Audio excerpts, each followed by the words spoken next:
Good morning বন্ধুরা, আমার চ্যানেলের সকল বন্ধুদেরকে অনেক স্বাগত।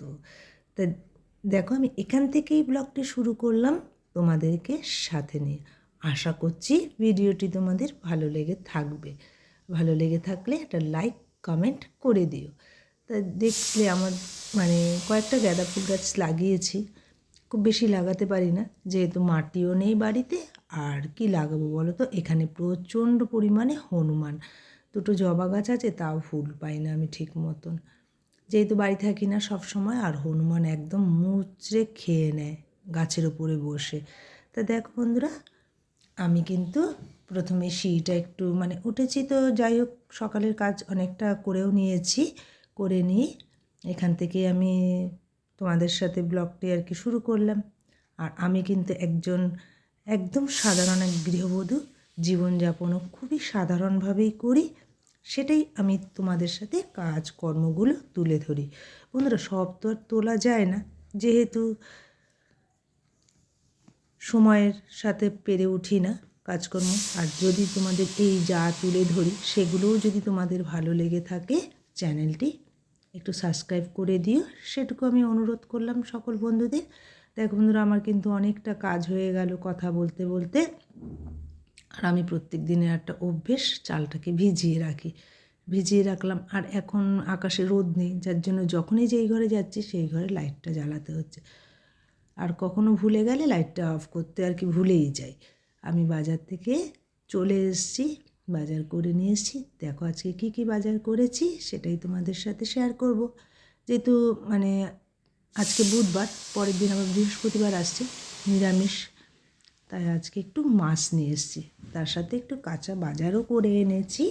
কেননা রোজ রোজ না বাজার যাওয়া হয় না, দেখবে। ধরো আমি যা কাঁচা বাজার করি 2 থেকে 3 দিন হয়ে যায়। আর তার সাথে একটু মাছ নিয়ে চলে এসেছি, মাছটা আজকেই করে ফেলবো।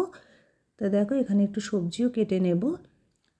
আর এখানে আমি ভাবলাম আজকে একটু মাছটা দিয়ে আলু দিয়ে আর ফুলকপি দিয়ে করব। আর আজকে বেশ দেশি ফুলকপি পেয়েছি, ছোট্ট ছোট্ট, ভালো লাগলো, নিয়েও চলে আসলাম। ফুলকপিটা না খুব তো খাওয়া যায় না, গ্যাস হয় প্রচণ্ড, তাও লোভ সামলাতে পারলাম না। দেখো ছোট ছোট ফুলকপি 4টে নিয়ে চলে এসেছি। আর লাউ শাকটা কেটে রেডি করে রাখবো, এমনি প্যাকেটে করে রেখে দেবো। ওটা কালকে নিরামিষ বলে ওটা কালকে করে নেব। আর আজকে একটু তাড়াহুড়ো করেই কাজ করে নিচ্ছি, একটু বেরোবো এক জায়গায়। তাই আমার মনে হয় যে কোনো সময় আমার এটা নিজের থেকেই অনুভব করি, জানো না বন্ধুরা, যে অতীতকে কখনো মনে রাখতে নেই। কিছু কিছু অতীত আমাদের ভুলে যাওয়াই আমার মনে হয় ভালো। সেসব অতীত মনে রাখলে আমাদের হয়তো কষ্ট দেয়, আরও মনকে ভারাক্রান্ত করেও রাখে। যেমন আজকে ধরো আমরা একটা অনুষ্ঠানে গেছি, আমার বাপের বাড়ির ওখানেই হয়েছে অনুষ্ঠানটা। যখন আমি রাস্তা দিয়ে যাচ্ছি অটো করে, তখন আমি চিন্তা করছি যে বোনকেও বলছি যে অনেকটা বছর পর আমি আবার এই রাস্তায় ঢুকলাম। তাই বোন আবার বাড়ির দিকে তাকালো, তা মেয়েকে আর কি বললো, ওর মেয়েকে, যে এই মামার বাড়ি চলে গেল। তা আমি তাকাতে হবে না। সত্যি জানো না, যাদের সাথে যারা সম্পর্ক রাখতে চায় না, যারা টাকাকে ভীষণভাবে ভালোবাসে, আমার মনে হয় না তাদের সাথে সম্পর্কটা একদমই করা উচিত। যারা যেভাবে আর কি ভালো থাকতে চায়, হয়তো আজকে আমার টাকা নেই কিন্তু ওদের আছে, তার জন্য ওরা মিল রাখতে চায় না। যতদিন বাবা ছিল ততদিনই আমাদের বাপের বাড়ি যাওয়াটাও ছিল। অনেকে তো সব কিছু মনে করে না, অনেকের কাছে টাকাটা খুবই ইম্পর্টেন্ট একটা সাবজেক্টের মধ্যে পড়ে যায়। তা আর কী করবো বলো, ওটা তো আমরা বেড়ে উঠেছি, অনেক স্মৃতি থাকে ওই রাস্তা দিয়ে যাতায়াত করা, সমস্ত কিছু জুড়েই থাকে। আর বাপের বাড়ি বলে একটা মানুষের একটা অনেক আশা আকাঙ্ক্ষা থাকে, সেটা আমার মধ্যে তো একদমই নেই। অনেকটা বছর ধরে ভুলে যাওয়ার চেষ্টাও করি। আস্তে আস্তে আমি সবসময় যেন ঠাকুরকে বলতেও থাকি, আমাকে একদম ভুলিয়েই দিও। মা যে কদিন আছে মায়ের সাথে একটা সম্পর্কও থাকবে, মা বলে কথা, তাই না বলো? মা বাবারা কখনো ছেলে মেয়েদের ফেলতে পারে না, ভাই বোনেরা কিন্তু ভাই বোনেদের সাথে সম্পর্কটা ছেড়ে দিয়ে থাকতে পারে, কিন্তু মা বাবারা সেটা পারে না। তা দেখো বন্ধুরা, আমার কিন্তু অনেকটা কাজও এগিয়ে গেছে। মাছে আবার লবণ হলুদ মাখিয়ে নিয়েছি। আর এখানে ভাতটাও হয়ে গেল, মাছটা বসিয়ে দেব। আর একটু ডাল করে নিয়েছিলাম প্রেশার কুকারে, মানে একবারে সিটি দিয়ে নিয়েছি, পেঁয়াজ টেয়াজ একবারে ভাজা করে নিয়ে ডালটা প্রেশার কুকারে দিয়ে দিয়েছি। তো ওদের খারাপ লাগলো না, হয়তো আর একটা সিটি কম মারলে ভালো হতো, আরও টেস্ট বেশি হতো। তখন হাতে খুব মানে সময়টাও অল্প থাকে, তখন এইভাবেই রান্নাটা আর কি সেরে নিই। যে ডালটা ধরো কড়াতে মানে সেদ্ধ করলে অনেকটা সময়ও লাগে।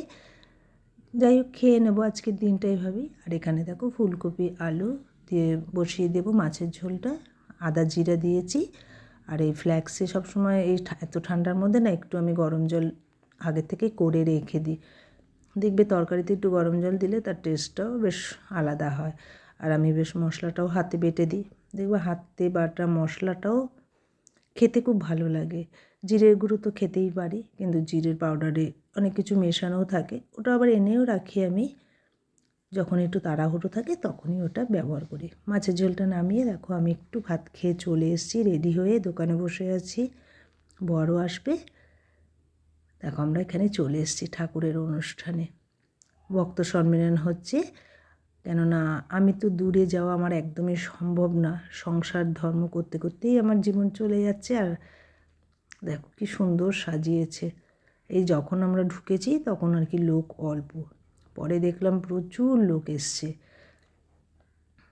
এখানে খাওয়া দাওয়াটা আমরা সেরে নিয়েছি দুপুরে।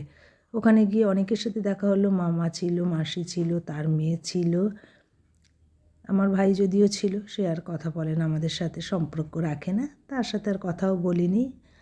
দেখো এখানে বোন, আমি, বোনের মেয়ে খাওয়া দাওয়া করে নিচ্ছি। আর আমার মেয়ে থাকলে তো মেয়েকে নিয়ে আসতাম, মেয়ে ছাড়া আমি কোথাও যাই না। কী করবো বলো, যেতে হয় কিছু কিছু জায়গায়। এখানে ডাল আর বাঁধাকপি দিল সবার প্রথমে, যেটাই খেয়েছি সেটাই যেন আমার কাছে মানে অমৃত। আমরাও তো এরকম রান্না করে বাড়িতে খাই, কিন্তু অত টেস্ট পাই না। আর আসলো পনিরও এসেছিলো সাথে, আবার চাটনি, পাঁপড়, মিষ্টি। মিষ্টিটা বোন, যে আমি আর খাবো না, বোনকে দিয়ে দিলাম। সব ব্যবস্থা খুব সুন্দর ছিল জানো না, হাত ধোয়ার ব্যবস্থা সত্যি খুব ভালো ছিল। চারিদিকে আমাদের গুরুদেবের ছবি, চারিদিকটা একটু ঘুরে দেখলাম। আর তো বাইরে তো আমি যেতে পারি না, সেভাবে যাওয়া সম্ভব হয় না গো, শিবিরে থাকাটা আমাদের পক্ষে খুব অসম্ভব। দেখো ফটো তুলছে আমার মাকে নিয়ে, আমরাও অনেক ফটো তুলেছি। মা এমনই একটা শব্দ যে মাকে ছাড়া কিছু, বাবা নেই এখন, মাকে নিয়ে আমাদের আঁকড়ে থাকি। বাড়ি চলে এসেছি, কেননা খুব মানে ভীষণ কুয়াশাতে মাকে বললাম মা চলে যাই বাড়ি, কেন বাবা আবার দোকানে যাবে, একটু চা করে দেব। তাই বরের সাথে একটু গল্প করছি যে ওখানের ব্যবস্থাপনা কেমন করেছিল। বর তো যেতে পারিনি দোকানের জন্য, তো এখানে দুজনে চা খেয়ে নিচ্ছি আর গল্প করছি। আর মা একটু ভোগের প্রসাদ রেখেছিল বরের জন্য, সেটা দিয়ে দিলাম। তা আজ এখানেই রেখে দিলাম বন্ধুরা, টাটা।